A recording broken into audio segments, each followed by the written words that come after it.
I need us to get some Play-Doh out of the cup, and you're going to make 2 points. So just take 2 small pieces and roll them into a point. So here's my first point, okay? You're going to make 2. So I got 2 points here.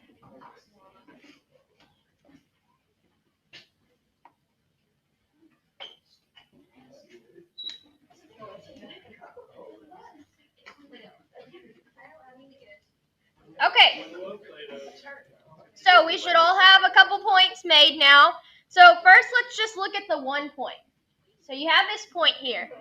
How many lines could you draw that would go through that point? Infinitely many, right? Vertically, horizontally, diagonally, at any degree, right? So I could draw infinitely many lines through that 1 point. What about 2 points? How many lines could I draw that will touch them both? Okay, what if my points are like this? Just 1. What if they're like this? Just 1. So it doesn't matter how your points are. You can only connect 2 points with 1 line, right? What about like parabolas? Well, that's not a line, right? Okay, so on our notes, first page, it says that we're going to write some postulates. It tells us that a postulate is basically just a statement that's assumed to be true, okay? So we'll be talking about postulates and theorems today. So, like you guys just said, through any 2 points, we can draw exactly 1 line, right? So to finish out this postulate, through any 2 points, there is exactly 1 line. Okay? Also, a line is going to have at least how many points? 2, and it could have more, right? So a line contains at least 2 points. Okay? Next, they mention a plane. So you're going to take your points here, okay? And I want you to reach into your plastic bag and take out the tallest straw and the shortest straw.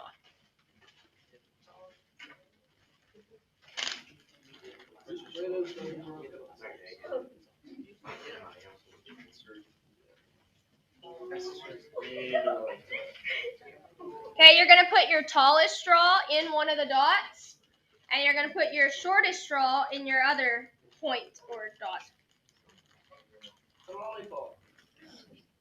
Is that a ray? I need you to roll yours up. What? Okay.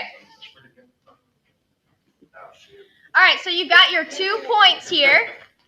So the Play-Doh represents our points. What do we think that the straws represent? The line. Okay. And then I want you to take 1 index card out of your bag.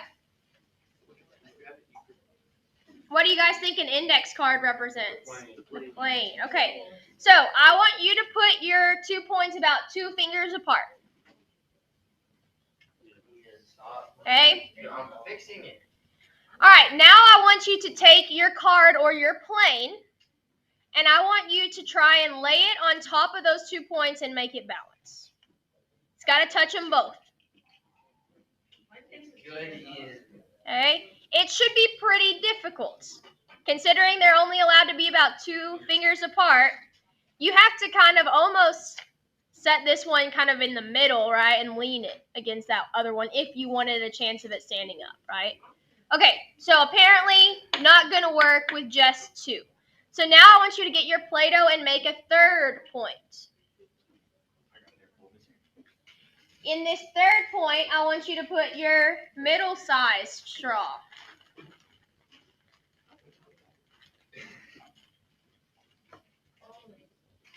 Okay. All right, so first I want you to put your 3 straws in a linear fashion, collinear fashion. So all in a straight line, right? Just with about a finger between each one there. Okay? So Got them in a line here. Now I want you to take your index card and try and balance it on all three. So biggest, middle, smallest. Okay, should again still be pretty difficult. If you can't get it to work, we're probably manipulating it in a way we weren't supposed to in the instructions, right? Okay. Now I want you to take your points and put them in a non-collinear fashion. So you're going to kind of stagger them. And now I want you to try and balance your index card.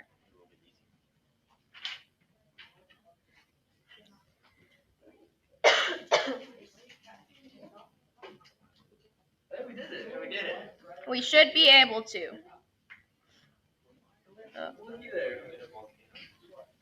You guys want to do it? Nice. I'm struggling too, honestly. Okay, there we go. All right, so you should be able to get it to work when you have your points arranged in a non-collinear fashion, okay? All right, so using that information, let's go back to our page with our postulates. Okay. All right, so the next postulate starts out as a plane contains at least, what did we need to support our plane there at the end? What did we have? Three what? Points. What kind of points? Rays. Three what? Non-collinear points. So a plane contains at least three non-collinear points.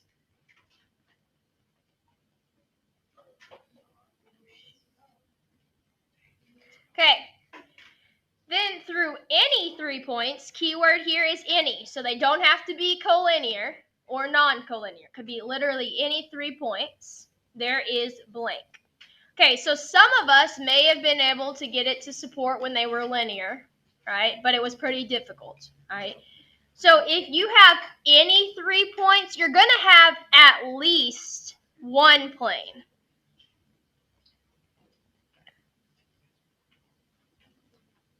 You could have more depending on what the rest of your points look like that are contained in that plane as well, okay? But specifically, through any 3 non-collinear points, you are going to have only exactly one plane, like what we just showed there at the end. So there is exactly one plane. Bless you. So through any 3 points, you could have potentially more than one, but you're going to have at least one. For non-collinear points, we'll have exactly one plane. Okay. All right, then they have a postulate about space. It says space contains at least. Okay, so space, as we know, is not just two-dimensional like our paper, right? It's not just, it's not one-dimensional like our paper, and it's not like two-dimensional in that it's like a coordinate grid, right? It just goes up and down and left and right. Space also comes forward and back, right? So it is in all dimensions. So space is going to have to contain at least 4 non-coplanar points. And what does non-coplanar mean? Right. And that if they're not on the same plane, that means that there must be at least 4 different planes in existence, right? So that's what gives us all those dimensions. All right. Okay. All right, our next postulate says if 2 points are in a plane, then.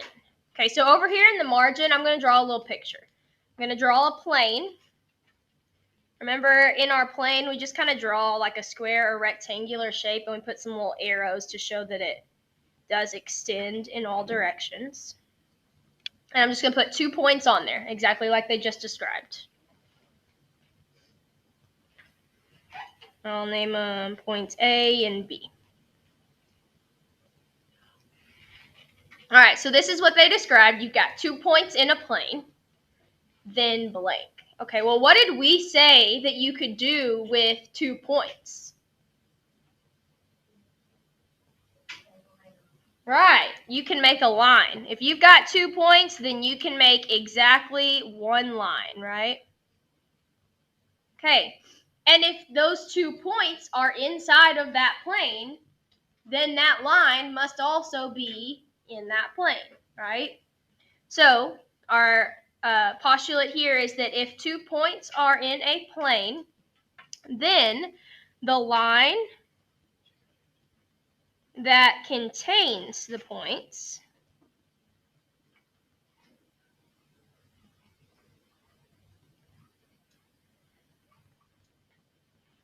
is also in the plane.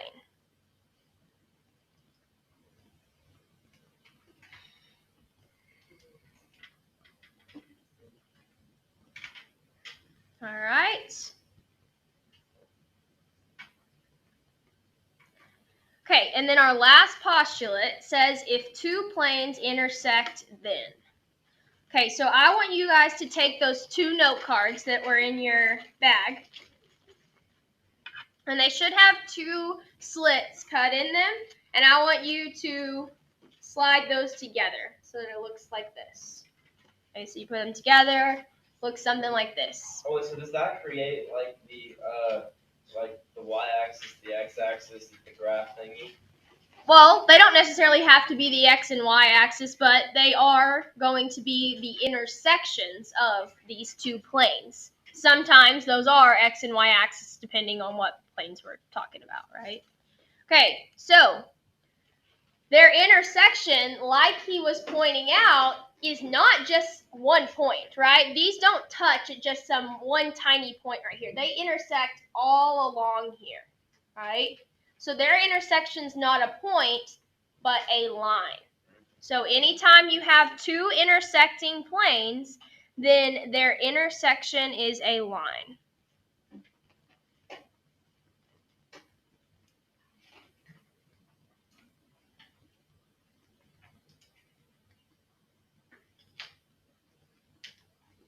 And we actually kind of drew this on those notes that we did last week.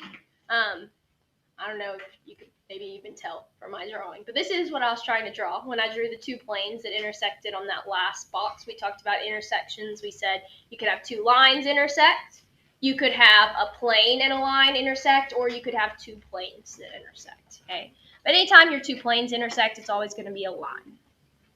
All right. Then we have 2 theorems here at the bottom. Theorems are important statements that must be proven. Okay, and we're going to talk more about proofs throughout this year. But for now, we're just going to write what these 2 theorems are. So this first one says, if 2 lines intersect, then they intersect at. So here's my 2 lines. I already heard somebody say it. 2 lines intersect at a what? Point. Good. So smart.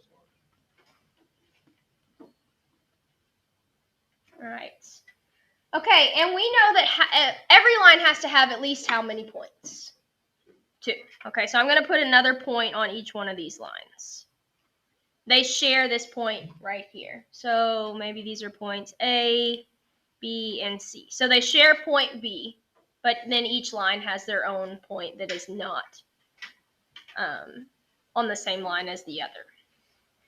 Okay, so I got 3 points here. Are they collinear or non-collinear points?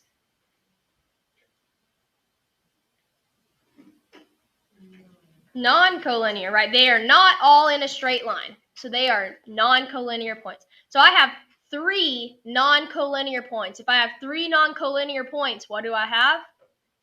A plane. Very good.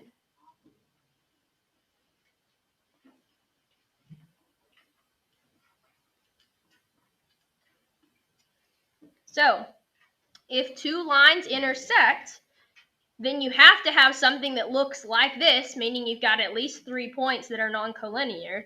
So you will have exactly 1 plane that contains these lines.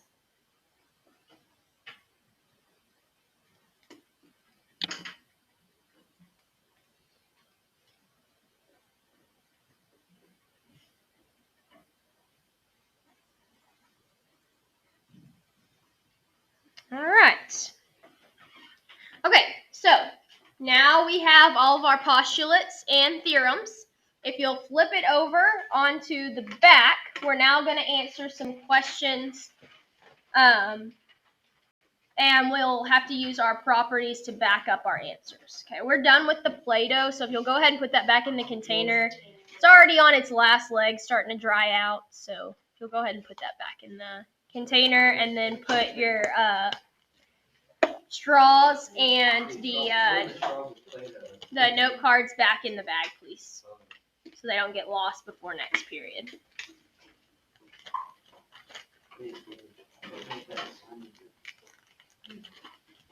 All right.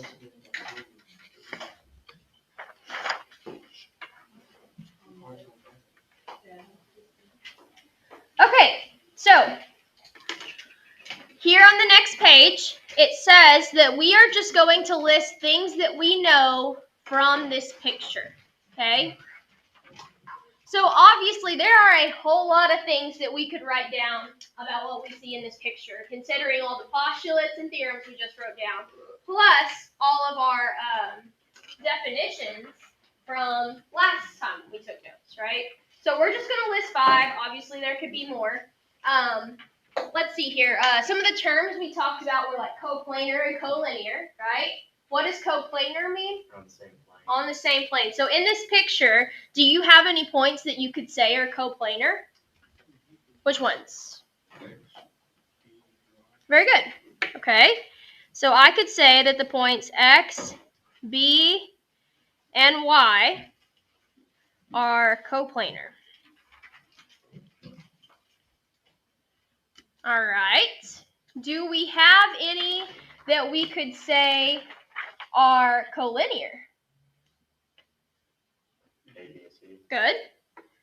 So points A, B, and C are collinear.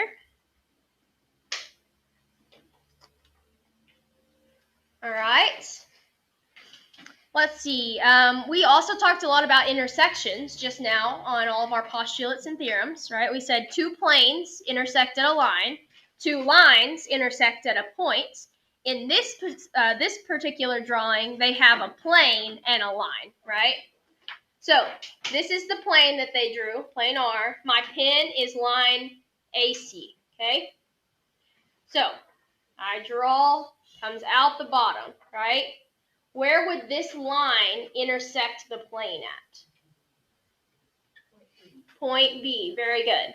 So anytime you have a plane and a line that are intersecting, those should just intersect at one point. In this case, point B. So we could say that plane R is right here, right? Remember, whenever we are naming, our naming protocol says that if you just want to name it plane R, you have to make your R an uppercase script letter. So just kind of make it look like kind of curly Q, different than whatever you have written previously. So plane R and the line. How do I name a line? For these 2 points. Right, you just pick any 2 points that are on it. So on the line, we could pick, what letters do you guys want to use? A, C. All right, so we got A and C. And then I have to put a symbol above them. What does it have to have? A line with what? Good. So I could say that these 2 things intersect at point B.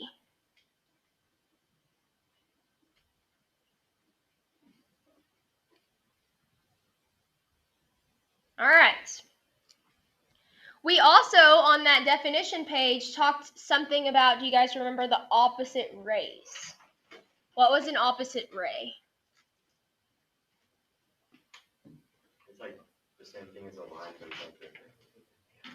Okay, what? It's like they go, there's like one point in the middle, but like there's a line that goes one way and one goes the other. Exactly, right? They share a common endpoint. Okay, so here we could say that the line AC is actually opposite rays, right? What would be their common endpoint? B. Okay, so I'm going to say that these 2 pieces here are opposite rays. How do we name a ray?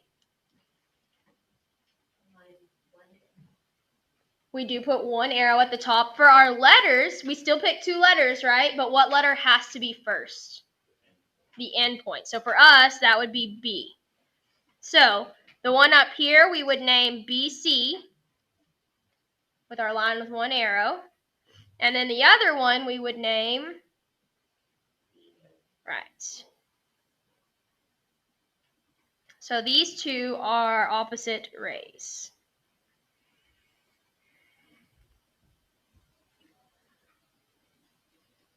All right. Okay, then we need one more fact.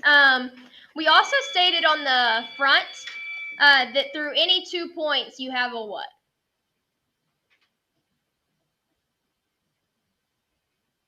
What can I put through any 2 points?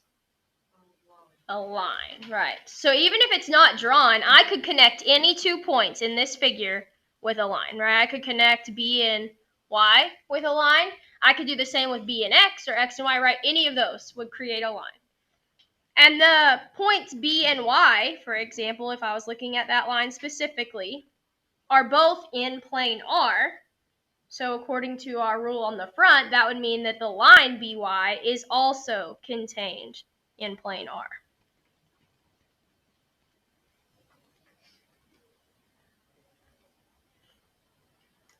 Okay.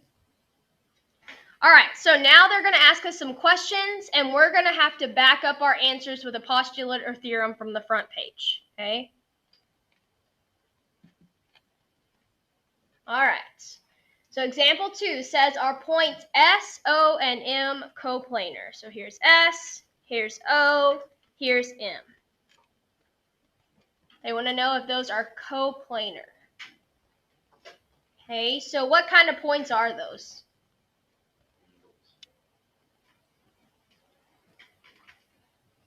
Collinear, non-collinear? Non-collinear. And how many are there? 3. So I have 3 non-collinear points. Any 3 non-collinear points form a plane. So are they coplanar? Yes. Very good. So our answer is yes, and our reasoning is that postulate that we wrote on the front page. Through any 3 non-collinear points,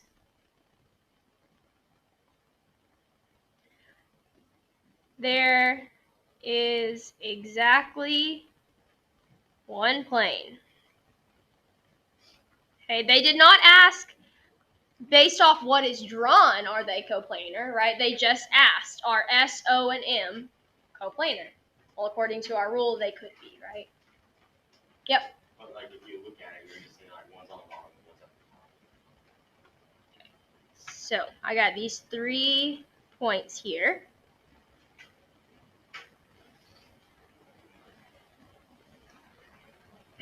There's a plane, right? Okay, so even though they didn't draw it for us, they didn't specifically say, is it what's shown that's coplanar, right? They just asked, are those 3 points coplanar?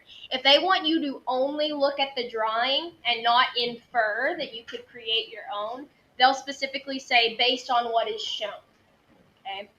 So for example, on B, how many planes are shown? Shown means they want you to only go off of what they drew for you. Okay, so how many planes did they draw for you? How many do you guys see in that picture?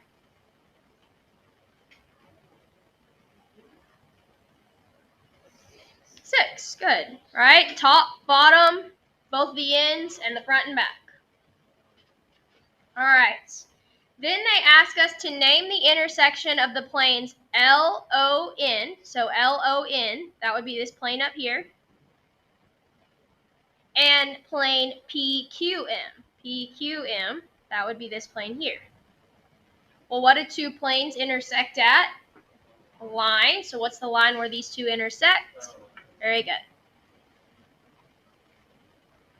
And make sure we name it correctly with the 2 capital letters and symbol above. And when they ask us to explain, we would simply list the postulate that 2 planes intersect at a line. Yes? Wouldn't it be 7 planes since there's one in the middle? I drew that one. Oh, So it specifically asked for what was shown. So two planes intersect at a line. Okay? All right, D says name the intersection of plane MQR and line OM. So MQR, that's these points over here, so they're referring to this plane here on the end. And the line ON. Where do those two things intersect at? This plane down here and that line on the top. Where do those touch at? At point N, right. Remember, we said that a plane and a line always intersect at a point, like we said plane R and line AC did in the example above. Okay. Again, that would be our explanation, that a plane and a line intersect at a point.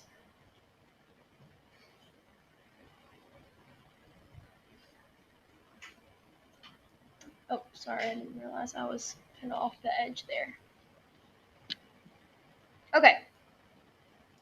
Next, they ask, do S and M determine a line? So here's point S, and here's point M. They didn't say shown, they just asked, could S and M determine a line? Right. Because, why? Very good. So yes, and our reasoning would be through any 2 points, there is exactly one line.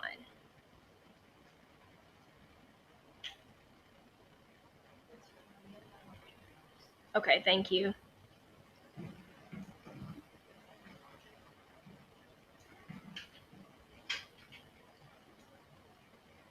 All right.